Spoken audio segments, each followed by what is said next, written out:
Morning students, 11th class. आज जो है हम राजनीतिक सिद्धांत का परिचय, हमारा फर्स्ट चैप्टर जो है उसका एक बहुत ही महत्वपूर्ण क्वेश्चन आज हम करेंगे। राजनीतिक सिद्धांत का कार्यक्षेत्र या विषय वस्तु। ठीक है, ये एग्जाम्स में कई बार जो है 6 नंबर के क्वेश्चन के अंदर आ जाता है। बेसिकली इस क्वेश्चन का मीनिंग क्या है, ये क्वेश्चन ये कहना चाह रहा है कि बेटा आज के युग में जो है मनुष्य का कोई भी ऐसा जीवन में कोई भी ऐसा भाग नहीं है जहां पर राजनीति किसी न किसी रूप में अपना जो है इंटरफेयर ना करती हो, जहां पर राजनीति का कोई जो है काम ना हो। हर क्षेत्र में यानी कि कुल मिलाकर के राजनीति का किसी न किसी रूप में भाग रहता ही है, कि राजनीति किसी न किसी रूप में इन्वॉल्व रहती ही है। ठीक है, तो अगर हम ये मान रहे हैं सीधे तौर पे कि राजनीति हर क्षेत्र में पाई जाती है, तो आजकल जो है हम सीधा यहीं से स्टार्ट करेंगे इसका आंसर कि आजकल मुख्य रूप से राजनीतिक विषयों को राजनीतिक सिद्धांत के कार्यक्षेत्र में शामिल किया जाता है। कौन कौन से हैं वो क्षेत्र? नंबर 1, राज्य का अध्ययन। अगर जो है हम राजनीति विज्ञान का हम अध्ययन कर रहे हैं तो राजनीति विज्ञान के अंतर्गत हमारे को क्या पता होता है कि सबसे पहले तो हम राज्य का अध्ययन करते हैं कि राज्य की उत्पत्ति कैसे हुई, उसकी प्रकृति कैसी है, कार्यक्षेत्र कैसा है, उसके बारे में सारा अध्ययन करते हैं। ठीक है, जैसे हम कहते हैं कि राज्य का विकास कैसे हुआ। पहले जो है छोटे छोटे नगर राज्य होते थे, उसके बाद जो है धीरे धीरे करके जो है राष्ट्रीय राज्य के रूप में वो परिवर्तित हुए। और वर्तमान समय में लोग जो है अब किसकी बात करते हैं?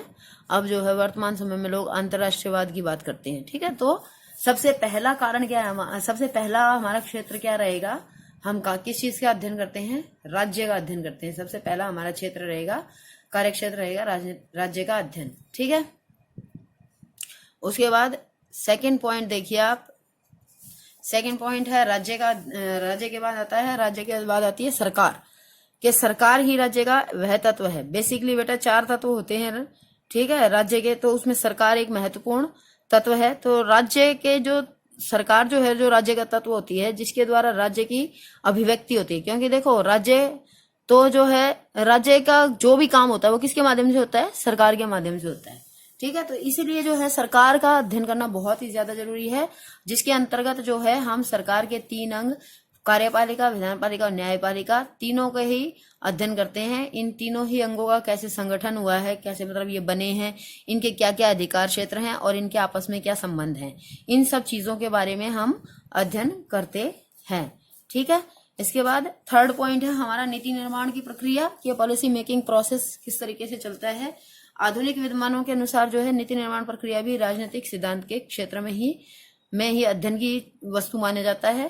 ठीक है, कि कोई भी जो है इस विषय में उन सब साधनों का अध्ययन किया जाता है जो शासकीय नीति निश्चित करने में महत्वपूर्ण योगदान देते हैं। कौन कौन से ऐसे साधन हैं जो राज्य को यानी कि जो प्रशासन को चलाने में सहायता देते हैं, उसमें सभी चीजें आ जाती हैं। उसमें जो है विधानपालिका और कार्यपालिका के शासन संबंधी कार्य, मतदाता, राजनीतिक दल और उनके संगठन, उनको प्रभावित करने वाले ढंगों का अध्ययन, ये सब चीजें जो है आ जाते हैं। राज्य की अनेक संस्थाएं क्या नीतियां अपनाएं और उन नीतियों को किस प्रकार लागू करें, यह भी जो है राजनीतिक सिद्धांत के अध्ययन का एक मुख्य उद्देश्य होता है। ठीक है, तो इस प्रकार से जो है बहुत जो भी आप कुछ पढ़ रहे हैं, ठीक है, अब आप पिछली क्लासेस में पढ़ के आए हैं एक दलीय पद्धति, द्विदलीय पद्धति और बहुदलीय पद्धति। ठीक है, तो वो सब चीजों का अध्ययन भी हम किसके अंतर्गत करते हैं? वो सब चीजों का अध्ययन भी हम राजनीति विज्ञान के अंतर्गत ही करते हैं। फोर्थ पॉइंट है शक्ति का अध्ययन, कि वर्तमान समय में शक्ति के अध्ययन को भी राजनीतिक सिद्धांत के क्षेत्र में शामिल किया जाता है। शक्ति के कई स्वरूप होते हैं, जैसे सामाजिक, आर्थिक, राजनीतिक, सैनिक, व्यक्तिगत शक्ति, राष्ट्रीय शक्ति और अंतर्राष्ट्रीय शक्ति। इन सब चीजों के बारे में हम कहाँ पर अध्ययन करेंगे? हम अध्ययन करेंगे राजनीति विज्ञान के अंतर्गत। क्योंकि देखो राजनीतिक सिद्धांतकार शक्ति के इन विभिन्न रूपों में पारस्परिक संबंधों को देखते हैं और यह जानना चाहते हैं कि मानव समाज में किसको क्या मिलता है, कैसे मिलता है और क्यों मिलता है। ठीक है, कि किसको शक्ति किस प्रकार से देखो कोई बहुत सारे देश हैं जो आर्थिक रूप से संपन्न है और कुछ देश आर्थिक रूप से कमजोर हैं, तो ये क्यों है? कुछ जो राष्ट्र हैं वो पावरफुल हैं, कुछ राष्ट्र जो है वो बिल्कुल भी पावरफुल नहीं है, तो वो ऐसा क्यों है? वो सब हम किसके माध्यम से जान सकते हैं? राजनीति विज्ञान के अध्ययन के माध्यम से हम जान सकते हैं। उसके बाद फिफ्थ पॉइंट है व्यक्ति तथा राज्य के संबंधों का अध्ययन। व्यक्ति और राज्य का क्या संबंध है, इस विषय पर जो है राजनीतिक सिद्धांतों विद्वानों ने अपने अपने मत दिए हैं। अगर हम प्राचीन काल के बात करें तो इस विषय पर अनेक विरोधी विचारधाराएं हैं। व्यक्ति की स्वतंत्रता पर अत्यधिक बल दिया जाता था 18वीं सदी में। ठीक है, तथा राज्य के अधिकारों को सीमित माना गया। आदर्शवादियों के विचारों में काफी मतभेद रहा। वर्तमान लोकतंत्रीय व्यवस्था में तो मौलिक अधिकारों पर बहुत ज्यादा जोर दिया जाता है ताकि व्यक्ति का पूर्ण विकास हो सके। तो अलग अलग देश में अलग अलग समय में अलग अलग चीजें जो है अलग अलग कंट्रीज में काम करती हैं, और सभी का संबंध व्यक्ति और राज्य के संबंध किस प्रकार से आपस में जुड़े हुए हैं, चाहे वो तानाशाह शासन व्यवस्था हो, चाहे लोकतांत्रिक शासन व्यवस्था हो, कल्याणकारी शासन व्यवस्था हो, पुलिस राज्य हो, ठीक है, कोई भी आधार है कि किस आधार पर कोई राज्य कहाँ पर जो है नागरिकों से किस प्रकार अपने संबंध बनाए हुए हैं, इन चीजों का अध्ययन भी हम राजनीति विज्ञान के अंतर्गत करते हैं। उसके बाद अंतर्राष्ट्रीय संबंधों का अध्ययन किया जाता है कि अंतर्राष्ट्रीय संबंध कैसे काम करते हैं। ठीक है, कि आवागमन के विकास के कारण, आवागमन का मतलब क्या है कि अब जो है अंतर्राष्ट्रीय स्तर पर जो है लोग एक देश से दूसरे देश में बहुत ज्यादा आवागमन करने लगे हैं, आने जाने लगे हैं। तो ऐसी स्थिति में जो ये छोटा संसार बन गया है, जो ये बड़ा संसार जिसको हम बहुत बड़ा संसार मानते हैं, वो अब क्या बन गया है, वो छोटा बन गया, लघु संसार बन गया है, जिसके कारण भिन्न भिन्न राज्यों में आपसी संबंध होना स्वाभाविक है। तो राज्य यहाँ पर किसको कह रहे हैं बेटा? राज्य का मतलब है जिसको आप नॉर्मल भाषा में देश कहते हैं, उसको राजनीति विज्ञान में राज्य कहा जाता है। देश कोई शब्द नहीं है अकॉर्डिंग टू द राजनीति विज्ञान। यहाँ पर जो है जो राज्य शब्द यूज हुआ है, राज्य का मतलब यहाँ पर क्या है, देशों से है। ठीक है, कि जितने भी देश हैं उनसे है यहाँ पर राज्य का मतलब। ठीक है, तो उसके बाद जो है यही कारण है कि आज हमें राजनीतिक सिद्धांत में अंतर्राष्ट्रीय कानून तथा विभिन्न अंतर्राष्ट्रीय संगठनों जैसे संयुक्त राष्ट्र संघ आदि का भी अध्ययन करना होता है। ठीक है, इसके बाद हमारा 7वां पॉइंट है कि शक्ति सिद्धांत तथा क्षेत्रीय संगठन जैसे यूरोपीय समुदाय तथा दक्षिण एशिया का अध्ययन। ये जो है आप अपने नेक्स्ट 12th क्लास में पढ़ेंगे कि शक्ति सिद्धांत, इसके अलावा जो है अंतर्राष्ट्रीय संगठन जितने भी हैं उन सब का अध्ययन हम इसमें करते हैं। अंतर्राष्ट्रीय संगठन चाहे उसमें यूएनओ है, ठीक है, उसके अलावा जो है दक्षेश है, यूरोपियन यूनियन है, बहुत सारी जितनी भी जो अंतर्राष्ट्रीय संस्थाएं हैं उन सबका अध्ययन हम राजनीति विज्ञान के अंतर्गत करते हैं, क्योंकि सभी जो है सभी जितनी भी संस्थाएं हैं वो राज्य के साथ किसी न किसी रूप में जुड़ी हुई हैं और राज्य के कार्यों को प्रभावित करती रहती हैं। उसके बाद नेक्स्ट पॉइंट है स्वतंत्रता, समानता और न्याय के आदर्शों की समीक्षा। जैसे कि आगे आपके चैप्टर्स भी हैं सारे स्वतंत्रता, समानता और न्याय, और इनके बारे में हम डिटेल से अध्ययन करते हैं राजनीति विज्ञान के अंतर्गत। तो इन सब के कार्यक्षेत्र का, इनका जो है ये किस प्रकार से मनुष्य जीवन को प्रभावित करते हैं, क्या लाभ है क्या हानियां हैं, इन सब के विषय में भी जो है पढ़ने का मौका हमें किसके माध्यम से मिलता है? राजनीति विज्ञान के अध्ययन के माध्यम से ही मिलता है। ठीक है, इसके अलावा जो है और भी बहुत सारी विचारधाराएं हैं जैसे आदर्शवाद, मार्क्सवाद, समाजवाद, उपयोगितावाद, गांधीवाद। इन सब विचारवाद धाराओं के विषय में भी हम कहाँ पर ही पढ़ते हैं? राजनीति विज्ञान में पढ़ते हैं।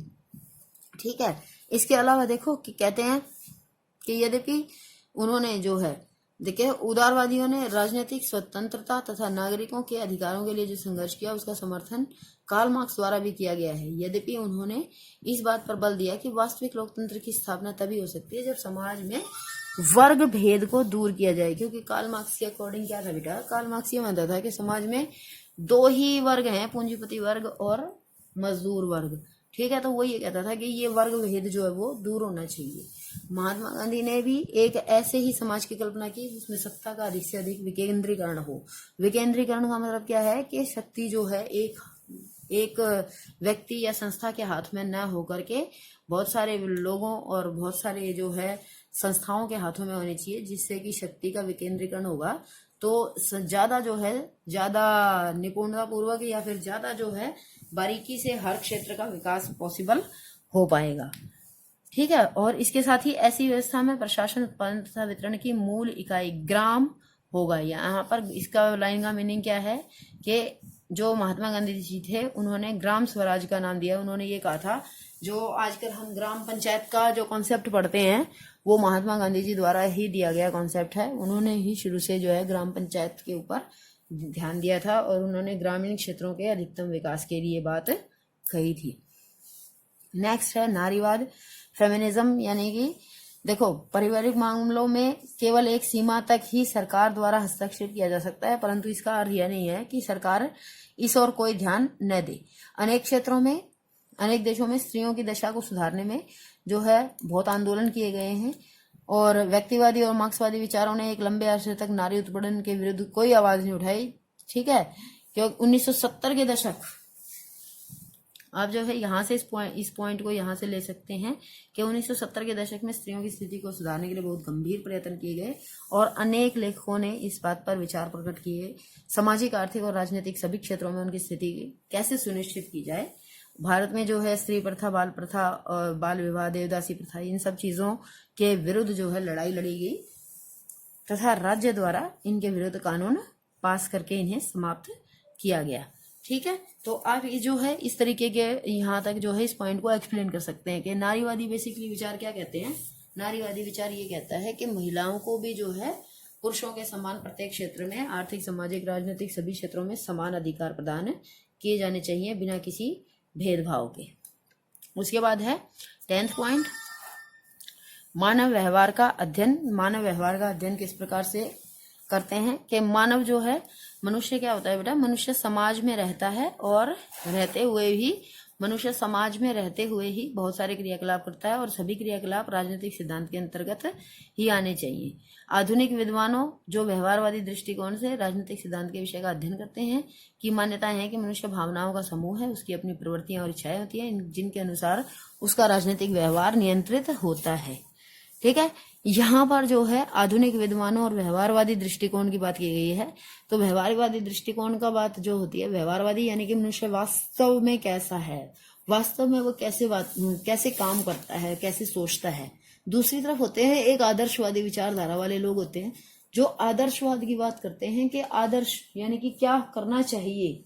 ठीक है, क्या है नहीं है, वो केवल ये बात करते हैं कि क्या करना चाहिए। लेकिन जो व्यवहारवादी हैं उन्होंने इस बात पर स्ट्रेस दिया कि भाई क्या क्या जो है काम करते हैं, किस प्रकार से जो है वो अपने व्यवहार को नियंत्रित रख सकते हैं, इन सब चीजों की तरफ जो है ध्यान दिया। इसके बाद विकास, आधुनिकीकरण और पर्यावरण की समस्याओं के बारे में भी बात करते हैं। हम राजनीति विज्ञान के अंतर्गत डेवलपमेंट के बारे में पढ़ते हैं, जैसे आप बच्चों ने पढ़ा कि कल्याणकारी मॉडल, गांधीवादी मॉडल, ठीक है, उसके बाद अलावा पूंजीवादी मॉडल, ये सब मॉडल्स आपने पढ़े। तो आपने तभी पढ़े ना जब आप पॉलिटिकल साइंस आपने ली है। ठीक है, तो विकास के विभिन्न जो है विकास के अंतर्गत कौन कौन से जो है सारी आती हैं फेजेस, उन सब के बारे में हम इसमें पढ़ते हैं। आधुनिकीकरण और पर्यावरण की समस्याएं, जो समाज में पर्यावरण से रिलेटेड जो भी कन्वेंशंस होती रहती हैं उनके बारे में भी हम राजनीति विज्ञान के अंतर्गत ही जान पाते हैं। तो ये इस तरीके से जो है सारा राजनीतिक सिद्धांत का क्षेत्र जो है वो बेटा बहुत ही विस्तृत है और दिन प्रतिदिन ये बढ़ता ही जा रहा है। इसमें से भी आप कोई जो है ना 7-8 पॉइंट अच्छे से याद कर लेंगे। ठीक है, बहुत सारे ये टोटल जो है जैसे 11 पॉइंट्स हैं, सारे के सारे आप को याद करने कोई जरूरी नहीं है। 7-8 पॉइंट कोई भी आप अच्छे से 7-8 पॉइंट याद कर लेंगे और हर पॉइंट में कम से कम 5-6 लाइनें आपने लिखनी है। ठीक है, पॉलिटिकल साइंस लिया है तो अब अपनी राइटिंग स्पीड थोड़ी तेज कर लो और जो है अपनी प्रेजेंटेशन पर भी ध्यान रखें। शुरू से ही अगर प्रेजेंटेशन पर ध्यान रखोगे तो फिर बाद में जो है बार बार प्रेजेंटेशन को लेकर के आपको प्रॉब्लम नहीं रहेगी। ठीक है, तो ये आपको समझ में आ गया होगा, मैं उम्मीद करती हूँ। Okay, bye students.